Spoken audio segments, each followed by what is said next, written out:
Good evening and salutations, my Days of Our Lives fans. Rafe Hernandez, which I actually found out his name was Raphael. I like that name.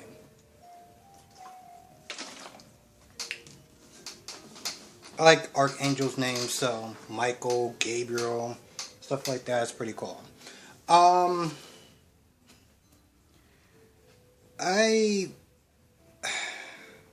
In a way, I'm going to feel like a broken record. But pretty much, he talks to Nicole. And, they talk about, what do you talk about? Oh, they talk about Charlie. Comes back from the grave. And this is when Rafe is like, you know what? There's a possibility that she might have been telling the truth. And, you told Nicole that, they're going to be sent there checking the graves and stuff like that. But this is when Nicole is like, we made a mistake. Because if she was sent there telling the truth, that means that this would have never happened in the first place. You know what Rafe said? Rafe said something that I said when that first happened.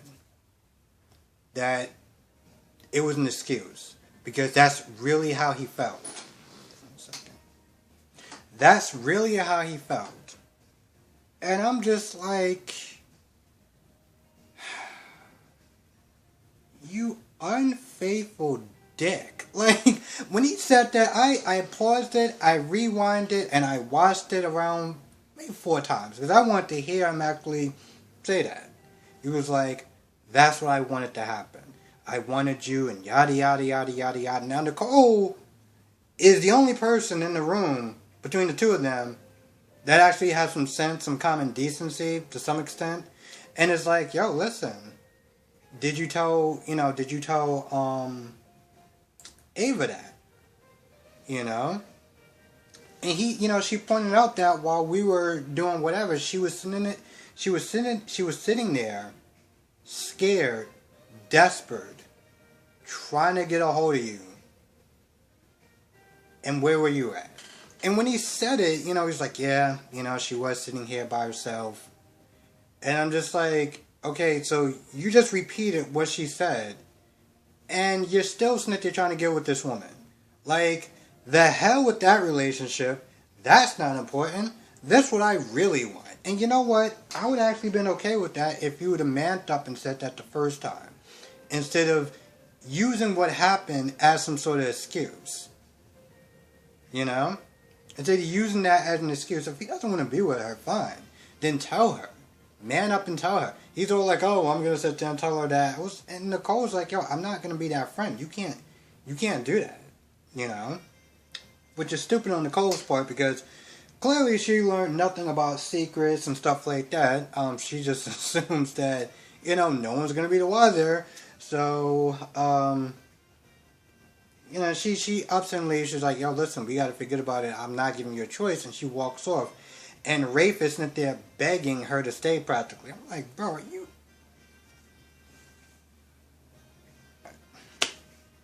Sometimes these characters just kind of just leave me speechless. Where I'm just like, bro... there's a good possibility that she didn't do what you think she did. And granted, that doesn't matter because to you, that's an excuse. Okay. I can't. I can't. Even, and I can understand again that, they want to give what they want to give you what you want as fans from Nicole and Rafe to be together, but the way they want to bother it is just in this craptastic way. And I feel like when they look at the comment section, like in some of their clips or whatever, all they see is people sitting there saying, oh, I like Nicole with Rafe. I like Nicole with Rafe. Rafe and Nicole look good together. That's all they say. And it's just like, okay, I guess the whole cheating and the whole whatever just went over their heads because they wanted it so badly that they didn't really care how they got to the finish line, just that they got there. And I can't feel that way, and I really can't support it because it's the way he went about it. And it's really... So So let's talk about Susan Banks and the whole Ciara and Marlena stuff. So Ciara's not there once again trying to see, who is this person that's, this evil person or whatever that's going to be harmful to the baby. Now, Ciara kind of rushes her a couple of times. She's like, yo, that's not how it works. Like, I get these visions when I get these visions. And, there's one point she's like staring at her like, you gonna go? I'm like, sweetheart, you're not helping her. She just said that she's trying to relax, and you're just doing the exact opposite that's making her relax. Meanwhile, you got Ben that's not there telling Marlena, well, possessed Marlena, that, Susan was not there, got a premonition about some sort of danger to the baby. Now, Marlena's not there trying to pass this off like, oh, well, Susan's crazy and she shouldn't be doing this and yada, yada, yada, blah, blah, blah. And her visions aren't real, this, that, and the third. But Ben is like, yo, listen, I wouldn't even gotten to this point. We wouldn't even have a child. See, I wouldn't even be alive if it wasn't for Susan Banks. So if she says something, then I'm going to back her and I'm going to believe her. That's just point blank. Like, she hasn't stared me wrong when it counted, so I'm going to believe her. But she fainted and, this is why I'm here. So they go to the house. Well, they go to his place, right? So they go to his place.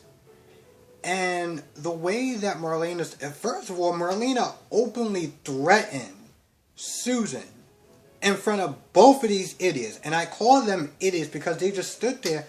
They felt it was weird because she was like, hey, listen, if you don't touch her, like if you touch her or whatever, you're going to be, it's going to be your last breath or something like that. Or some sort of threatening thing that she said.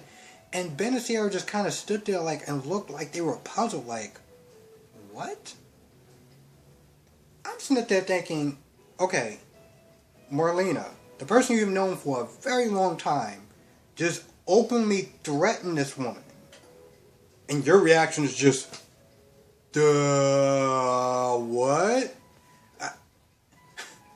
And the way she talks to her, at first, and then she tries to calm it down by saying, you're not helping the situation, you're scaring her, this is a joyous time, this isn't a time for you to be coming with your nonsense and stuff like that. And she tries to act all professional afterwards, but it's like, and then they stand there and they just look at the whole situation. But I'm like, before, she just threatened her. And I'm sitting there thinking, okay, so one of y'all going to say something, right? One of y'all going to be like, Marlena, I think she was just here to try to help. And granted, I think they said that afterwards, but I'm like, since when have Marlena ever actually tried to threaten someone? This is what I mean by when I say plot over character and common sense. Over logic.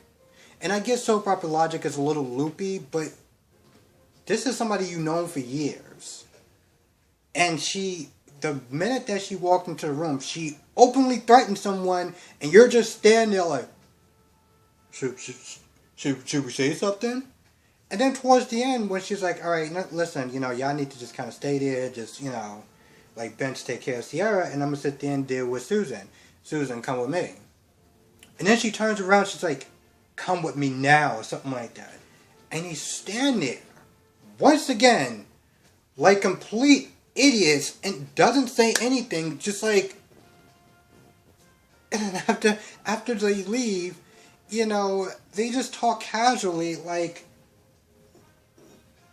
nothing happened before, like Marlena threatening and the way she was talking to her, none of that. On top of that, I'm having a hard time trying to understand. This is why when somebody was asking me a question about what kind of soap opera that they should watch next, because they were kind of done with GH. And I was like, you know what? I would sit there and say Days once they get past this possession storyline. Because when you have moments like this, even from somebody who's just walking in and watching it for the first time, I would be like, what is going on? It only took a couple of looks for me to realize that, well, she doesn't normally talk to people like this. At least Ben has known her for years, if not Ciara. You openly threaten someone in a room and tell them to come with them now.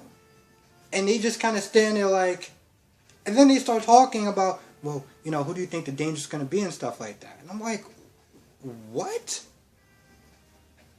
And then, they're like, oh, well, Clyde isn't the danger.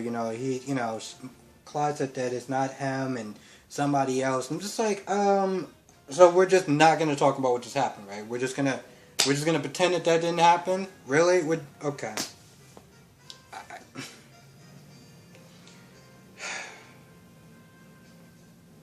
It's moments like this in shows and soap operas that I really despise, because it doesn't reflect well on the character. But let's just move on. You got Kate that's not there talking to Philip, because Philip and Lucas are having lunch and they're talking about the whole Chloe and Brady thing. Kate comes in there and just trashes Chloe from start to finish. Now, granted, she might have her reasons because of the way that Chloe and Lucas' relationship went. But, Philip was like, listen, I'm not going to do that. I'm not going to let you get in my head. I'm not going to do the whole jealousy thing. But here's something that he said that I really did not like. He was like, I'm going to be the man that she wants me to be. I'm going to be the man that Chloe wants me to be. You should be the man that you want to be. And if this woman loves you, then they're going to love you for being the person that you want to be. You shouldn't fit her definition of the perfect man. You should just be the best version of yourself and let that woman love you for who you are. Now, I get it. It's a soap opera and it's this romance and stuff like that. And, there's a saying that it's, a woman's fantasy. I don't know how true that is, but let's just go with it. I just personally didn't like that when he said that, because I was like, bro, are you kidding me? That just comes across more as not as a people pleaser, but just like, bro, seriously? Anyway, he doesn't let what gets in his head, what Kay says get in his head. Now, apparently, Chloe did cheat on Lucas with someone else. And Chloe did, I think she cheated on Philip with Brady. So she does have a sort of past. But to be fair, Philip cheated on Chloe with somebody else too. So it's, whatever. Now he does get down there to go see Chloe. And Chloe and Brady is they're talking about, oh, no one can ever know what happened here and yada, yada, yada. So now he's under this impression that Brady and Chloe had sex. Because his own insecurities, the stuff that Kate was putting in his head. Now, mind you, Brady and Chloe are talking about Nicole and Rafe.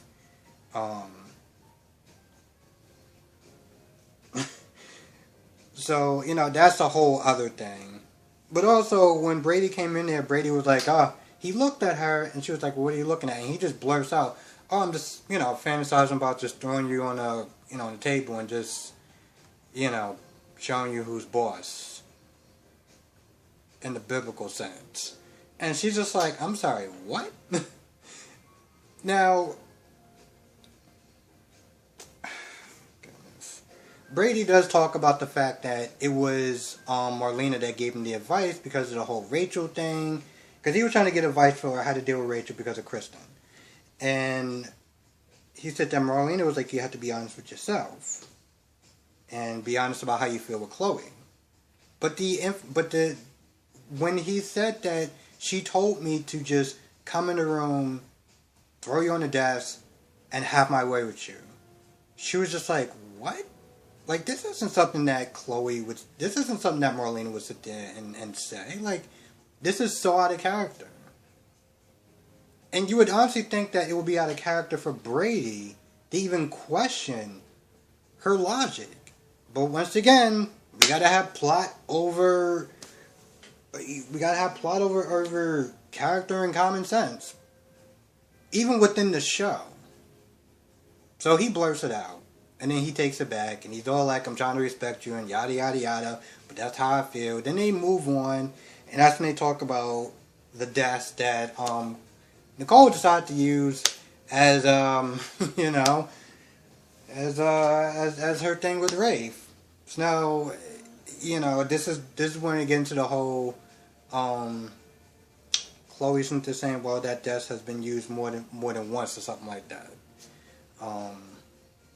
And she blurts out Nicole and Rafe. And then she immediately, you know, feels bad about it. It's like, you can't tell anyone. I feel like such a crappy friend. And that's when they're like, well, we got to keep this secret. No one can know, and yada, yada, yada. Philip walks in. He's like, I knew it.